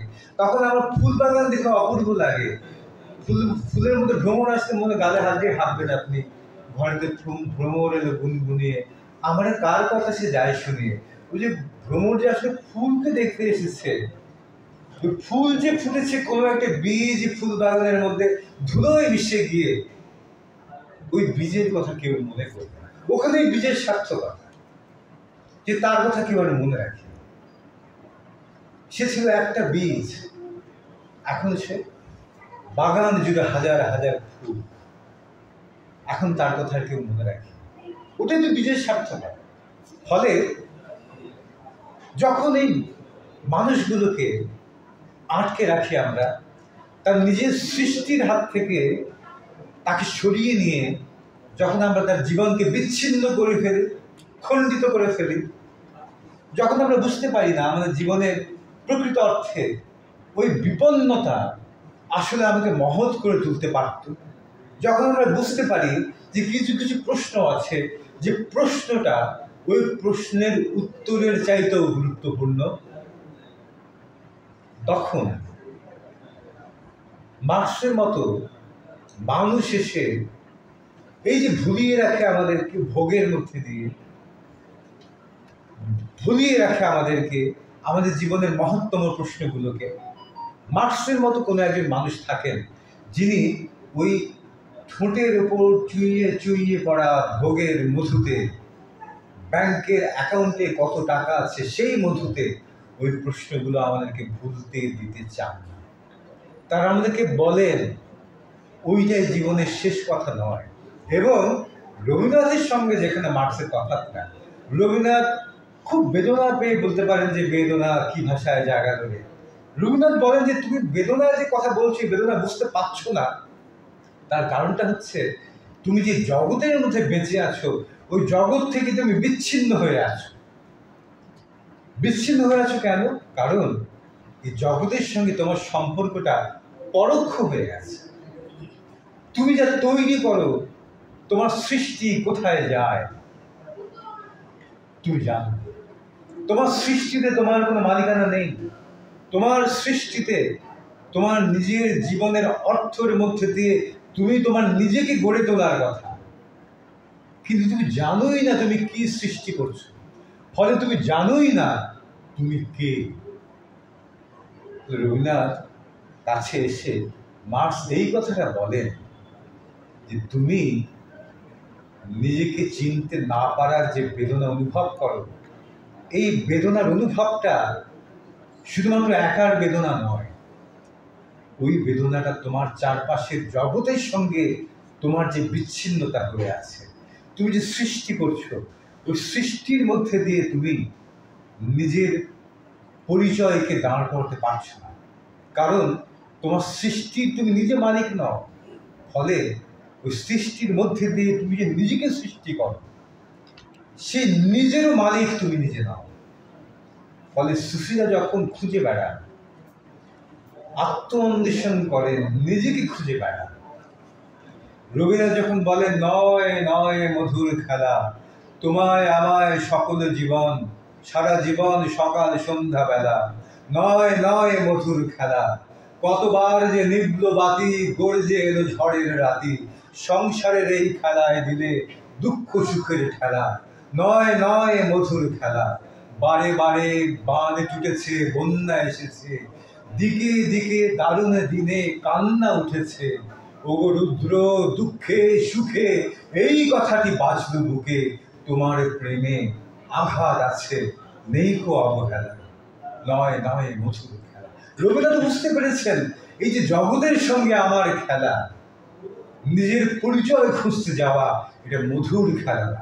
কতবার যে নিভল বাতি গর্জে এলো ঝড়ের রাতি, কতবার বাতি নিভে গেল, ঝড়ের রাতি গর্জন কেড়ে এলো আমার জীবনে, আপনার জীবনে। চাকরি পাচ্ছেন না একটা, এর মধ্যে দিয়ে ক্রমাগত একটি ফোন করে যাচ্ছে আমার বাড়িতে, কিন্তু বারবার বাবা বলছে আর বেশি দিন আটকে রাখবে না, তখন মনে হবে যে গর্জে এলো ঝড়ের রাতে। এই ছোট ছোট ঘটনাগুলোর মধ্যে দিয়ে মানুষের জীবনের বড় অর্থগুলো প্রকাশিত হয়, বড় অর্থগুলো প্রকাশিত হয়, বিশাল অর্থ। রবীন্দ্রনাথ বললেন না যে এই ক্ষুদ্র জিনিসগুলো দিয়ে আমি অসীমের মালায় গলায় মালা গাঁথি। রবীন্দ্রনাথ বলছেন যে কতবার যে নিভল বাতি, গর্জে এলো ঝড়ের রাতি, সংশয়ের মাঝে এই দুঃখ সুখের মধ্যে তুমি সংশয়ের ঠেলা দিয়েছ। দুঃখে সুখের মধ্যে সংশয় জাগে, এই জীবন কি আসলে বাঁচার উপযুক্ত? এই জীবনকে কি আসলে এত দুঃখ এত কষ্ট প্রকৃত অর্থে সহ্য করবার যোগ্য এই জীবন? কিন্তু জায়গা আছে, ওই যোগ্য জায়গা আছে। আমি যখন বলছি চোখ বন্ধ করে আগে ঢুকে যাও, বুঝছি তার মানে কতবার যে গর্জে এলো বাতে আবার ঝড়ের রাতের মধ্যে, সংশয় জাগে মনের মধ্যে, আসলেও কি এই জীবন প্রকৃত অর্থে বাঁচার উপযুক্ত? এত সংশয়ের মধ্যে দিয়ে বারে বারে বাঁধ টুটেছে, বন্যা উঠেছে, দারুণ দিনে দিকে দিকে কান্না উঠেছে। এই যে পৃথিবীর দিকে তাকান, যে ভারত পাকিস্তান সংঘর্ষ, এই যে গাজা ফিলিস্তিনের মধ্যে, কোথায় কিসের মানব জীবন, কিসের সভ্যতা, কিসের মানবাধিকার, কিসের জীবনের প্রতি সম্মান, কিসের সভ্যতা? ফিলিস্তিনের দিকে তাকান, মনে হয় সভ্যতা বলে কিছু আছে পৃথিবীতে? মনে হয় যে মানুষের প্রতি মানুষের প্রকৃত অর্থে নিজেকে সভ্য বলে দাবি করবার ন্যূনতম অধিকার মানুষের আছে বলে মনে হয়? বারে বারে বাঁধ টুটেছে, বন্যা উঠেছে, দারুণ দিনে দিকে দিকে কান্না উঠেছে। এই কান্নার ধ্বনি কি আমাদের এখানে পৌঁছায়? পৌঁছায়? এই মানুষগুলোর প্রাণ শুধুমাত্র কতগুলো সংখ্যা, শুধুমাত্র কতগুলো সংখ্যা। বারে বারে বাঁধ টুটেছে, বন্যা উঠেছে, দারুণ দিনে দিকে দিকে কান্না উঠেছে। ওগো রুদ্র, দুঃখে সুখে এই কথাটি বাজলো বুকে, তোমার প্রেমে আঘাত আছে নেই কো অভয়। এর পরেও মনে হয় এই কথা যে হ্যাঁ, এই যে জগতের মধ্যে এত নৃশংসতা, এই যে জগতের মধ্যে এত প্রাণহীনতা, এই যে জগতের মধ্যে প্রাণের মতো এত মূল্যবান এই জিনিস এইভাবে তুচ্ছ হয়ে ধ্বংস হয়ে যাওয়া, এত কিছুর পরে রবীন্দ্রনাথের মতো কবিরা বলতে পারেন যে না, ও রুদ্র, দুঃখে সুখে এই কথাটা বাজলো বুকে। এত অপমান মানুষের, এত অপমান মানবতার, এত শিশুর মৃত্যু, এর পরেও মনে হয় যে না, ওগো রুদ্র, দুঃখে সুখে এই কথাটা বাজলো বুকে, তোমার প্রেমে এই জগতে এই মানুষের পথ চলার মধ্যে, ইতিহাসের মধ্যে দিয়ে এত প্রাণহীনতা, এত অসংখ্য মানুষের প্রাণহানি, এত মানুষের জীবনের অপচয়, তারপরেও মনে হয় যে না, তোমার প্রেমে আঘাত আছে নেই কো। এটা অনেক ভালো না? আপনি কাউকে ভালোবাসেন, সে আপনাকে অবহেলা করল, এটা কি ভালো? নাকি সে আপনাকে আঘাত দিল, এটা ভালো? কোনটা ভালো? এতক্ষণের মধ্যে আপনার এত চালাক হয়ে গেছে, কিছুক্ষণের মধ্যে যে আঘাতটাকেই তারা এখন প্রাপ্য বলে গুনে নিচ্ছে। উপনিষদের মধ্যে যেমন করে বলে প্রিয় আর শ্রেয়। প্রিয় মানে আপনি যা চান, প্রার্থনা করেন। গাঁজাখোর গাঁজা চাইবে, এটা তার প্রিয়। হেরোইন খেলে হেরোইন চাইবে, এটা তার প্রিয়। এটাই সে প্রার্থনা করে। আহা, পেটুক ভাববে যে কেন গাছের মধ্যে মন্ডা মিঠাই ঝরে না, সে প্রার্থনা করবে। কিন্তু গাঁজাখোরের গাঁজা, হেরোইন খেলে হেরোইন, এগুলো প্রিয়, কিন্তু এগুলো ভালো তার জন্য ভালো না। উপনিষদে বলছে প্রিয়র চাইতে শ্রেয় ভালো। যা আপনার শ্রেয়, যা আপনার জন্য ভালো, তা আপনার ভালো মনে নাও হতে পারে। রোগীর জন্য কি শ্রেয়? কি রোগীর জন্য ওষুধ শ্রেয়। ওষুধ খেতে ভালো লাগে। ধরেন একজন জ্বরের রোগী বা কোনো একটা রোগীর যেটা কুপথ্য তার জন্য, যেটা খেলে তার ওষুধ আরো বাড়বে, অসুখের সময় দেখুন যে ওটা খেতে ইচ্ছা হয় বেশি, হয় না? তার মানে প্রেয় আর শ্রেয় এক না। যা ভালো লাগে তা সবসময় ভালো নয়, আর যা ভালো লাগে না তার মানেই যে সে ভালো নয়। ফলে এই প্রিয় আর শ্রেয়র মধ্যে মানদণ্ডটা বজায় রাখেন কবিরা, বজায় রাখেন রবীন্দ্রনাথ। বজায় রাখতে গিয়ে তার মনে হয় যাহা জগৎ জুড়ে সবাই কেন সবার ভাই হয় না। খুব চমৎকার ধারণা। কেন প্রেমের সামনে মহাসমুদ্র কোনো বাধা না হয়? কিন্তু যিনি প্রেমে পড়েছেন তিনি জানেন যে এটা কত বড় একটা পাপ কথা।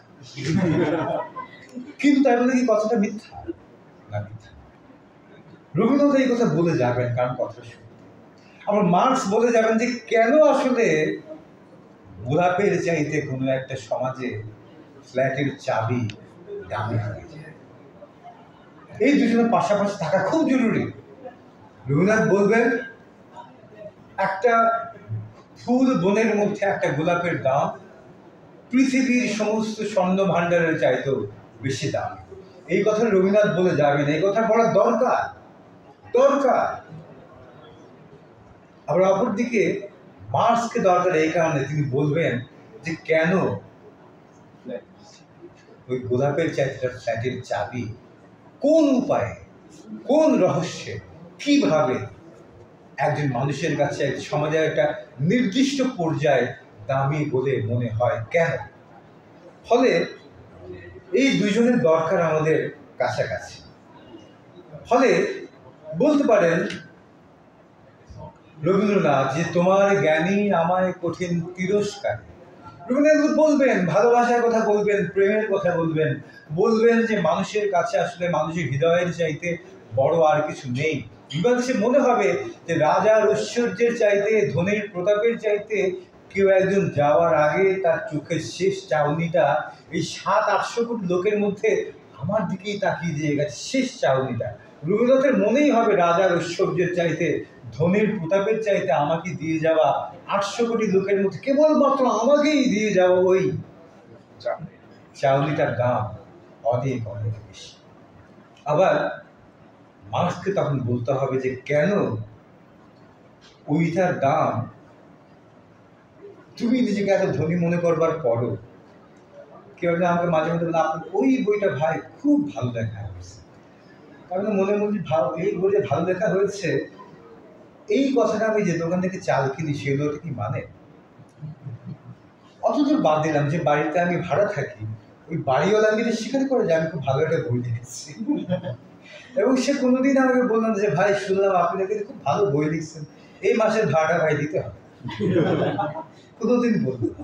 ফলে এই দুই যে বিচ্ছিন্ন বিপরীত জগৎ, যেখানে ভালো লাগার বাজারে দাম নেই, আর বাজারে যা দাম আছে তার আসলে ভালো লাগার কোনো কারণ নেই। প্রিয় এবং শ্রেয়র এই যে দ্বন্দ্ব, এই দ্বন্দ্বের মধ্যে কে কাকে কখন এনে দেবে? রবীন্দ্রনাথ বলছেন যে হ্যাঁ, তারপরেও এই ধনী লোকরা আমাকে বলবে যে আমার বন্ধুরা যখন শুনলো প্রথম যে আমি বই লিখি এবং সেগুলো বাজারে আছে, প্রথমেই তারা যে প্রশ্নটা করলো বই লিখা কত পাইছিস? প্রথম প্রশ্ন। যখন শুনলো যে বই লিখে টাকা পয়সা প্রকাশের কারণে কিছু দেয় না, কিন্তু আশ্বস্ত। তার মানে সে যা কারো করে বেড়াচ্ছে ব্যবসা পাতি, কোয়ান্টিটি কন্ডাক্টর, এগুলো যে ভুল করছে। He is on the right path. আমি কোনো ভুল জায়গায় আছি, কারণ বই লিখছে আমার কোনো টাকা পয়সা নাই, সে ঠিক পথে, আশ্বস্ত। তো রবীন্দ্রনাথ তাদেরকে স্মরণ করে বলেন যে তোমার জ্ঞানী আমায় কঠিন তিরস্কারে বলে পথ দিয়ে তুই আসিস নিজে ফিরে যায়, ফেরার পন্থ বন্ধ করে আপনি বাঁধো বাহুর ডোরে, তবু ওরা আমায় কেন ডাকে, মিথ্যে ডাকে বারে বারে জানি না। ওই কিছু লোক আছে, ওরা রবীন্দ্রনাথ যাদেরকে বলছেন, যারা এই সমাজের জ্ঞানী বলে স্বীকৃত, যারা আপনাকে কি সব স্পিচ জানি বলে, মোটিভেশনাল স্পিচ দিয়ে প্রমাণ করে দেবে যে আপনার সফল হওয়া কতটা দরকার। এরকম একটা মোটিভেশনাল ইউটিউবের আমি পেজ দেখেছিলাম যে how to gain 1 million view within a week. তলায় দেখি যে 3 মাসের মধ্যে ওই সাইটে 3 মাসের মধ্যে সব মিলে 277টা ভিউ। তো এরকম করে প্রচুর জ্ঞানী আছে যারা আপনাকে বুঝিয়ে দেবে কেমন করে আপনি সফল হবেন, ধনী হবেন। এগুলো বুঝিয়ে বুঝিয়ে তারা নিজেরা ধনী হবে। একটা লোক পত্রিকায় বিজ্ঞাপন দিয়েছে, যদি কেমন করে ধনী হতে চান কম সময়ের মধ্যে, এরকম 101টি পদ জানতে হলে 50 টাকা মানি অর্ডার করে এখনই আমাকে করেন, মানি অর্ডার পাঠান। তো 1 মাস পরে সে বললো যে আপনাদের সবাইকে ধন্যবাদ, আপনাদের কাছ থেকে প্রায় 3500 লোক 50 টাকা করে মানি অর্ডার পাঠিয়েছে। আমি যে 101টা পথের কথা বলছিলাম, এটা হচ্ছে প্রথম। তো এইরকম ধনী লোকরা আছে। রবীন্দ্রনাথ তাদেরকে ডেকে বলছেন যে তোমার জ্ঞানী আমায় কঠিন তিরস্কারে বলে, পথ দিয়ে তুই আসিস নিজে, ফিরে যা। এই যে আমি যে কথাগুলো বলছি, এগুলো পথ, এগুলো বিপদ। এখান থেকে বের হয়ে গিয়ে যখন আপনি যাবেন, আমি এতক্ষণ ধরে যা বললাম, এই কথাগুলোর অস্তিত্ব কোথাও খুঁজে পাবেন। তবু আমি নিশ্চিত কখনো কখনো কোনো একটা গভীর রাতের মধ্যে একা যখন ঘুম আসে, তখন মনে হতেও পারে এই যে সকাল হবে, আমি পা রাখবো কঠোর কুৎসিত পৃথিবীটার মধ্যে, যে পৃথিবীটাতে আমি কাউকে পরোয়া করি না, আবার কেউ পরোয়া করে, যেখানে পৃথিবীতে আপনি সবচাইতে বেশি নিঃসঙ্গ যখন আপনি রাজপথের মধ্যে থাকেন। আপনার চারপাশে যত বেশি মানুষ এই সমাজে, যেখানে আপনার চারপাশে সবচেয়ে বেশি মানুষ, সেইখানে আপনি সবচেয়ে বেশি নিঃসঙ্গ। কাফেলা সাথ মগে সফর। এখন এই যে কথাগুলো রবীন্দ্রনাথ বলে গেলেন, সেখান থেকে বাস্তব মুক্তির কথা বলেন মার্কস। মার্কস চান এই ভাবনাগুলো যেন রবীন্দ্রনাথের মতো মানুষদেরকে ভবিষ্যৎ সমাজে লুকিয়ে রাখতে হবে। কারণ মার্কস নিজেও কম বয়সে কবিতা লিখে গেছে। সেই কবিতাটা শুনিয়ে আপনাদের কাছ থেকে কি নেব?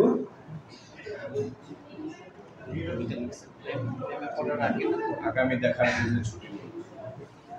আচ্ছা, কি নেব কেউ বলতে চাচ্ছে না, বলতে নিশ্চিত না, কারণ আমি কথা বলতে শুরু করলে সহজে থামি না, তো ফলে ওদেরকে বুঝতে পারছেন যে আমি বিদায়ের কথা বলছি নাকি। এত দ্রুত কখন হলো? 1 ঘন্টা 24 মিনিট স্যার আসলাম, বিদায়ের কথা বললেন। ও এই জন্য সাহস পেয়ে আসলেন যে এবার লোকে উঠবে তাইলে। ও এতক্ষণে দেখি যে কিছু কিছু আমার পুরাতন শ্রোতা আছে, ওরা জানে যে ঠিক 1.5 ঘন্টা পরে গিয়ে হাজির হলে তাড়াতাড়ি উঠা যায়। ও তাদের মধ্যে একজন। মার্কসের একটা কবিতা জেনেকে উদ্দেশ্য করে লেখা, তার জীবন সঙ্গী, ভয়াবহ রকম ব্যাপার ছিল। কেন চেয়ে আছো চূড়ার পানে, কেন এত মৃদু দীর্ঘ? কার লেখা কবিতাটা পড়ছে? যে এতক্ষণ এই লোকটা কঠোর কঠোর কথাবার্তা বলে যাচ্ছে না, সেই লোকটার কবিতা। কেন চেয়ে আছো চূড়ার পানে, কেন এত দীর্ঘ মৃদু শ্বাস? সূর্য ডুবে দেখো রাঙা আকাশে, চূড়ায় রেখেছে চুম্বনের শেষ আশা। এই রূপ কি কখনো দেখোনি তুমি? কেমন করে সূর্য ওঠে ধীরে ধীরে পূব আকাশে, মধ্যাহ্ন তাপে সে কেমন দীপ্ত হয়ে ওঠে, অবশেষে সে কেমন করে নামে পশ্চিমের আকাশে। দেখেছো, নিশ্চয়ই দেখেছো তুমি সেই রক্তিম দীপ্তি। কেমন করে আমি দেখেছি তোমারও হৃদয়ে জ্বলে উঠেছে সেই রক্তিম আভা। তবু তোমার চোখে আমি দেখেছি এক তৃষ্ণা, বিদায় নেয়ার সময়ও সে তাকিয়ে থাকতো পশ্চিমের পাহাড়ি চূড়োর দিকে। আর তখন আমরা নিঃশব্দে মৃদু পায়ে হেঁটে হেঁটে ফিরতাম। আমাদের পায়ের শব্দ ধ্বনি তুলত পাহাড়ে পাহাড়ে প্রাচীরে। তোমার পাতলা গায়ে দেয়া শাল সেখানে খেলতো এলোমেলো হাওয়া। তোমার চোখে কি কথা ছিল তখন? সে কথা ভেবে ভেবে দ্বিধায় থরথর করে কাঁপতাম আমি। আর সূর্য তখন তারাদের জন্য ছেড়ে দিয়ে আকাশ মৃত বিদায়। আর এখন আমি এই জন্যই চেয়ে থাকি পাহাড়ের চূড়োর পানে। এই জন্যই এখন একের পর এক দীর্ঘশ্বাস জমা নেয়, ভারী করে আমার মন। আমার দীর্ঘশ্বাসগুলো দুলে ওঠে দেখো সন্ধ্যার আলোয়। আর তুমি তোমার বিদায় নেয়ার আগে চোখের রক্তি মাথা আমি দেখতে পাই সূর্য ডোবার আগে পশ্চিমে আকাশে। কালমাসের লেখা কবিতা। তার মানে ওই যে বলে গেলাম এই দুই দিক। মার্কস কবিতার অর্থ জানতেন, কিন্তু তিনি জাননি চিরকাল মানুষ যে আবেগকে, ভালোবাসাকে কখনো বুঝে উঠতে না পেরে চিরকাল কিছু তার দেখি আভা, কিছু পাই অনুমান। কে সে মোর কে বা জানে, কিছু তার দেখি আভা, কিছু পাই অনুমান। মাঝে মাঝে তার বারতা আমার ভাষায় পায় কি কথা, ও সে আমায় জানি পাঠায় বাণী। গানের টানে লুকিয়ে দাঁড়িয়ে বাড়ি থাকে। কি করি? আমি কানে পেতে রই, ও আমার আপন হৃদয় গহন দ্বারে বাড়ি বাড়ি কান পেতে। মার্কস চেয়েছেন ওই কান পেতে যা শুনি তা কেন বুঝতে পারি না, তার অর্থ খোঁজার চেষ্টা করে গেছে। যা শুনতে পাই তার অর্থ কেন বুঝতে পারি, কোথায় সে ভাষার জন্ম, আর কেনই বা এই জগতের মধ্যে জন্মে আমারই তৈরি করা ভাষা আমার কাছে অন্য জগতের বলে মনে হয়। এই দ্বন্দ্বটা মার্কসের কাছে সমাধান জরুরি বলে মনে হয়েছে, এবং তিনি বলেছিলেন যে এই জীবনের মধ্যে, এই জগতের মধ্যে, এই দেখার মধ্যে অদেখাগুলোর, না বোঝাগুলোর প্রশ্নের উত্তর আছে। এর সমাধান এই দেখার মধ্যে। এই আপনারা এখান থেকে উঠে গিয়ে যে জগতে পা দেবেন, সেই জগতের মধ্যেই এতক্ষণ আমি যে কথাগুলো বললাম সেই কথাগুলো। কিন্তু কেন এখান থেকে বেরিয়ে গিয়ে রাস্তায় পা রাখলেই এতক্ষণ ধরে আমরা ঘন্টা দুয়েক যে কথাগুলো বললাম সে কথাগুলো হারিয়ে যায় কেন? কেন এইখানে যে কথাগুলোকে এত পরিপূর্ণ অর্থপূর্ণ বলে মনে হচ্ছে, কেন রাস্তায় পা রাখলে সে কথাগুলো অর্থ আমাদের কাছে হারিয়ে যায়? মার্কস চেয়েছেন এই দুইটার মধ্যে এত সম্ভব। কেন যা দেখি তাকে বুঝি না বলে মনে হয়, কেন যা বুঝি বলে মনে হয়, যা ভাবি বলে মনে হয় তা আরেকজনকে বুঝতে পারি। কেন আমাদের ভাষার মধ্যে আমাদের অধরা আর ধরা এক হতে পারে না হতে পারার কারণগুলো আমার বাস্তব জীবনে, আপনার বাস্তব জীবনে।